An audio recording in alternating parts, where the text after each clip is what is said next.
সবাইকে স্বাগত। আপনারা জানেন যে বিগত 17/5/2025-এ বিশালগড় মনুফকির দরগার এখানে একজন অনারেবল ইউনিয়ন মিনিস্টারের কনভয়ের একটা স্করপিও গাড়ির সঙ্গে একটা সিভিল ওয়াগনার ভেহিকেলের একটা টাসেল হয় এবং পরবর্তী সময়ে ওই সিভিল গাড়ির যিনি ড্রাইভার, উনি স্করপিও গাড়ির যিনি ড্রাইভার ছিলেন, ওনাকে ওই ওয়াগনার গাড়ির ড্রাইভারের অন্যান্য সদস্য মানে সাথীদের সঙ্গে নিয়ে ওনাকে কিডন্যাপ করে নিয়ে গিয়ে ওনাকে মারপিট করে ওনার কাছ থেকে বিভিন্ন আইটেম, মোবাইল, টাকা পয়সা ছিনতাই করে। ওই ঘটনার পরিপ্রেক্ষিতে বিশালগড় থানাতে আমরা ওই দিনই একটা কেস রেজিস্ট্রেশন হয়। আপনারা সবাই অবগত আছেন। আন্ডার সেকশন 127(1), 324(4), 1172, 309(4)/3(5) BNS ভারতীয় নেজ সংহিতা আন্ডারে। তো ওই দিনে আমরা ইনভেস্টিগেশন শুরু করি। প্রম্পট ইনভেস্টিগেশনে আমরা যে ওয়াগনার ওয়াগনার গাড়ির ড্রাইভারটা রাজকুমার সাহা, ওকে আমরা ইমিডিয়েটলি অ্যারেস্ট করি এবং আমাদের ইন্টারোগেশন আমরা শুরু করি। ইন্টারোগেশনের পরে ইনভেস্টিগেশন প্রসেসে বেশ কিছু নাম, চাঞ্চল্যকর নাম আমরা পাই এবং পরবর্তী সময়ে আপনারা জানেন যে 20 তারিখ সেম সিমিলার কাইন্ড অফ আরেকটা ইনসিডেন্ট এদিকে রাস্তার মাথা এলাকায় সংঘটিত হয়েছে, একটা মোবাইল কেন্দ্র করে। তো ওইটা রিগার্ডিংও আমরা একটা বিশালগড় থানাতে একটা কেস আমরা রেজিস্টার করি 20 তারিখ এবং দুটা কেসেরই তদন্ত করতে গিয়ে আমরা তদন্ত থেকে বেশ কিছু নাম আমরা সংগ্রহ করি এবং এপিদেরকে আমরা তুলতে শুরু করি। তো গতকাল রাত্রে এই দুটা ঘটনা, যে মূল মাস্টার মাইন্ড সাগর বর্ধন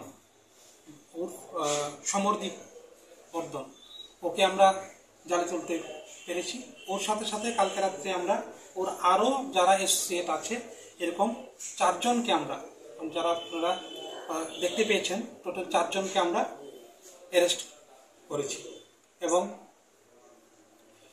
স্যার আগ্নেয়াস্ত্রটা কোথা থেকে সমরদীপ বর্ধনকে কোয়েশ্চেন করে ইন্টারোগেশন করার পর তার স্বীকারোক্তি মূলে আমরা আকাশ দে নামক একজন তার সাথী, ওর একটা পরিত্যক্ত বাড়ি মধুপুর থানার আন্ডারে, ওইখান থেকে আমরা একটা আগ্নেয়াস্ত্র উদ্ধার করি, যেটা আপনারা এখন দেখতে পেয়েছেন।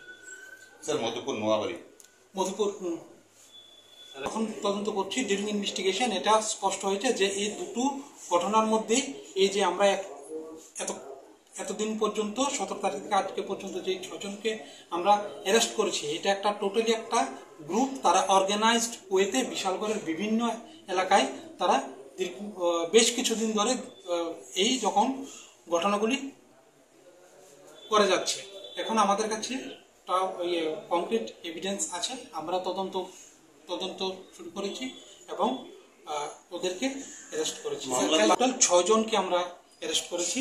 আর মোবাইল ছিনতাইয়ের চেষ্টার যে ঘটনাটা ঘটেছিল 20 তারিখ, ওইটাতে আমরা টোটাল 4 জনকে আমরা অ্যারেস্ট করেছি এবং এই দুটোর মধ্যে মাস্টার মাইন্ড সাগর বর্ধন বা কোন জায়গায় বাড়ি যাবেন? আচ্ছা, যারা অ্যারেস্ট হয়েছে আমি আপনাদেরকে বলছি। সমরদীপ বর্ধন, এলাচ সাগর, বাবা রতন বর্ধন, বাড়ি মধুপুর, কৌশিক দেবনাথ, বাবা কানুলাল Debnath, Jangalia Bishalgarh, Arpan Sarkar, care of Bikash Sarkar, Ghoshpara Madhupur, Akash De son of Pradip De, Noabari Madhupur, Sagar number Madhupur Gokulnagar, আর একজন রাজকুমার সাহা ও বিশালগড়। আগ্নেয়াস্ত্র সাগর বর্ধন, ওকে ইন্টারোগেশন করে আমরা আকাশ দে ওর থ্রুতে আমরা এটা রিকভারি। মানে কালকে টোটাল 4 জন অ্যারেস্ট হয়েছে, আজকে টোটাল 4 জন অ্যারেস্ট, আর আগে 2 জন অ্যারেস্ট, টোটাল 6 জন অ্যারেস্ট হয়েছে।